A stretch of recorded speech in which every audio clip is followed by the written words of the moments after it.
Жалпыңыздарга салам. Бир нече күндөн кийин Кыргызстан үчүн өтө маанилүү болгон президенттик шайлоо дагы болгону турат. Ал эми ага чейин бүгүн биз шаар тургундарынан кимге добуш берет жана дагы эмне себептен ал адамды тандап алды? Дал ушул суроонун алкагында сурамжылоо жүргүзөбүз. Андыктан биз менен болуңуздар дейли.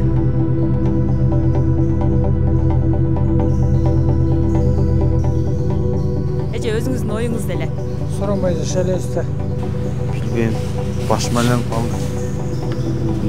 Түрмөдөн чыга калып эле президент болуп. Мишени жашоо эле бар. Шайлоо келет. Жаштарды алганда да жаштардай себептери болот кызым. Мынакей жакында шайлоо келет, кимди шайлайын деп жатасыз? Бабыр Төлбаевди. Эмне үчүн? Анткени анын программасы башкалардын караганда жакшы деп ойлойм. Эгерде ал болбосо дагы кайсыл вариант бар сизде? Имамидин Ташев. Эмне үчүн? Тоже программасы үчүн эле. Программасынан көбүнчө эмнелери жакты сизге? Көбүнчө эмнени айтсам, равноправие. Азыр көбүнчө Бабыр Төлбаевде ушул стратегиясы бар. Кыргызстанды эме деп атат еще интернационализм. Бизде эле Садыр Жапаровду. Эмне себептен? Анткени 30 жылдын ичинде көптөгөн иштеп жүргөндөрдү көрдүк. Депутатын да көрдүк, башкасын да көрдүк. Кыскасы алар эч нерсе кыла алган жок. Эми ушул башында эле ушу Садыр Кумтөр боюнча чыкпады беле. Ошондо билинди бизге чыныгы патриот экени айтып атпайбы өзүнүн сөзүндө дагы. Канчалаган мен деле эл катарында канчалаган акчаларды алып жыргап жашай берсем болот эле, бирок мен элим үчүн эме күйөм деп атат да. Канчалаган азаптарды тартты. Эми ушул балага бир мүмкүнчүлүк берсек, ушудай иштеп көрсө. Биздин эл кыйын эл да. Бат эле иштей албаса көрүп атасыңар эмне кылат. Бирок ушул баланын баягы кыймыл аракети, патриоттук сезими бизге үмүт берип атат да. Ушул иштейт деп ойлойм өзүмчө, негедир. Негизи эле азыр көпчүлүк айтып атат, жаштар келсе мамлекетибиз оңолот депчи. Ага кандай көз караштасыз? Жаштар келгени жакшы. Бирок баары баягы кыргызда сөз бар. Жаш деле иштейт, бирок баары бизге насаатчы керек. Биз мисалы ата-энелерибизди биз баарын кыйратабыз деп ата-энелерди укпай койбойбуз да биз. Алардын насааты керек, тажрыйбалуулардын тажрыйбасын бөлүшүшүбүз керек. Жаштар да керек, бизге насаатчылар да керек. Тең салмактуулук болгон жакшы да бардык жерде. Жаштарга менин каршылыгым жок. Садыр Жапаров. Билбейм.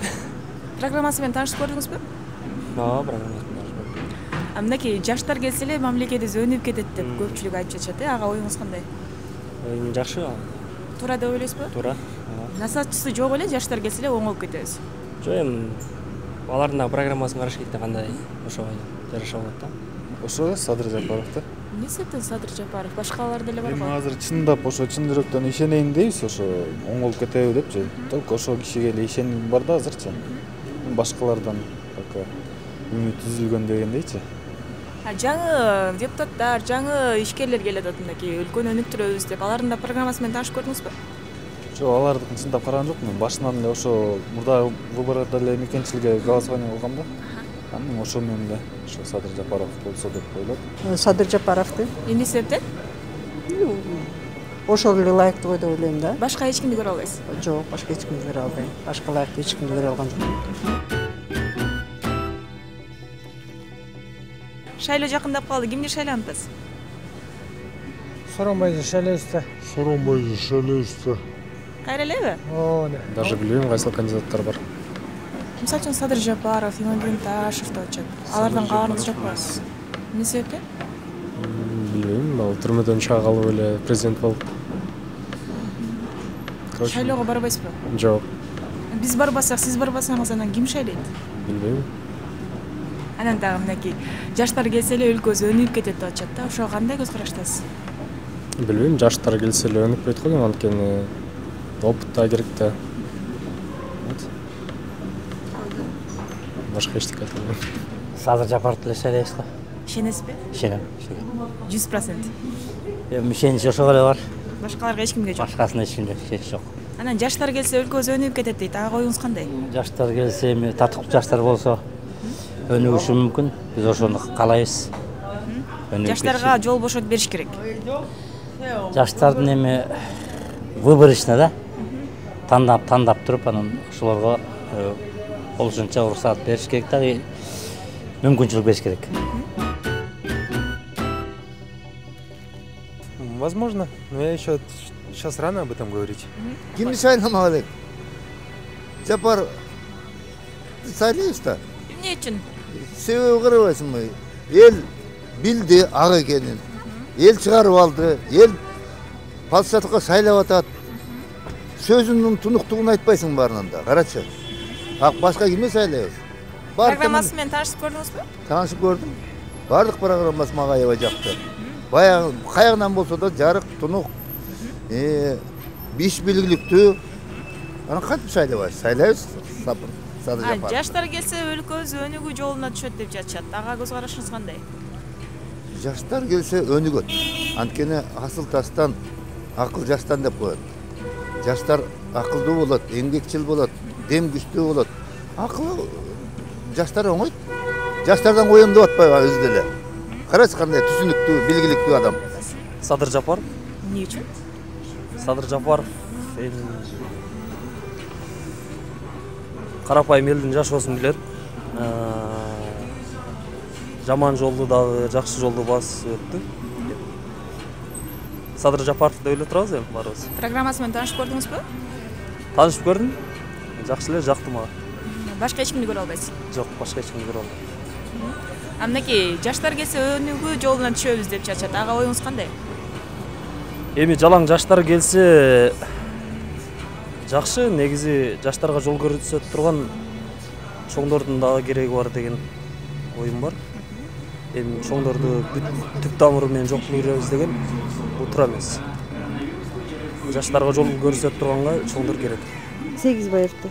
Программасы менен таанышып көрдүңүзбү? Таанышып элекмин. Сүйлөгөнүнөн эле мага жакты ушу. Садыр Жапаровду.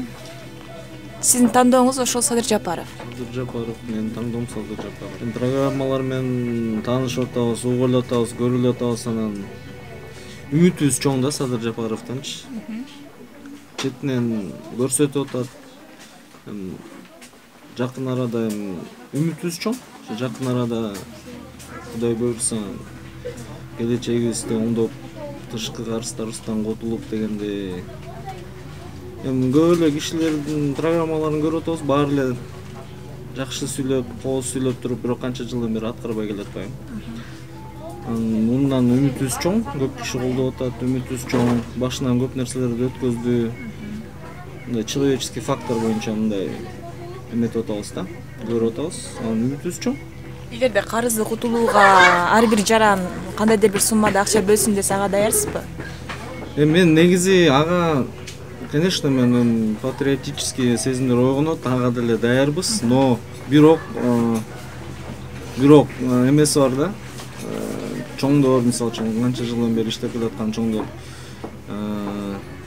гранттарды алат, тышкы карыздарды алат, ар кандай суммада миллиондогон акчаларды алып туруп анан өз нускасына кетирбей, чөнтөктөрүнө салып алган немелерди жөнөкөй сизге окшогон, бизге окшогон жарандар төлөшүнө, конечно, мен каршымын мындай.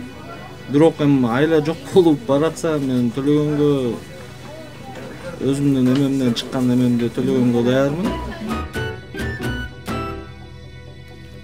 Кимди шайлап атасыз? Ушул боюнча суроо жооп алып жүрдүк элек. Кимге добуш берген атасыз? Негизи барасызбы? Кимге мындай жүрөгүңүз кимге тартат? Кимге? Азырынча эч ким жок. Билбейм.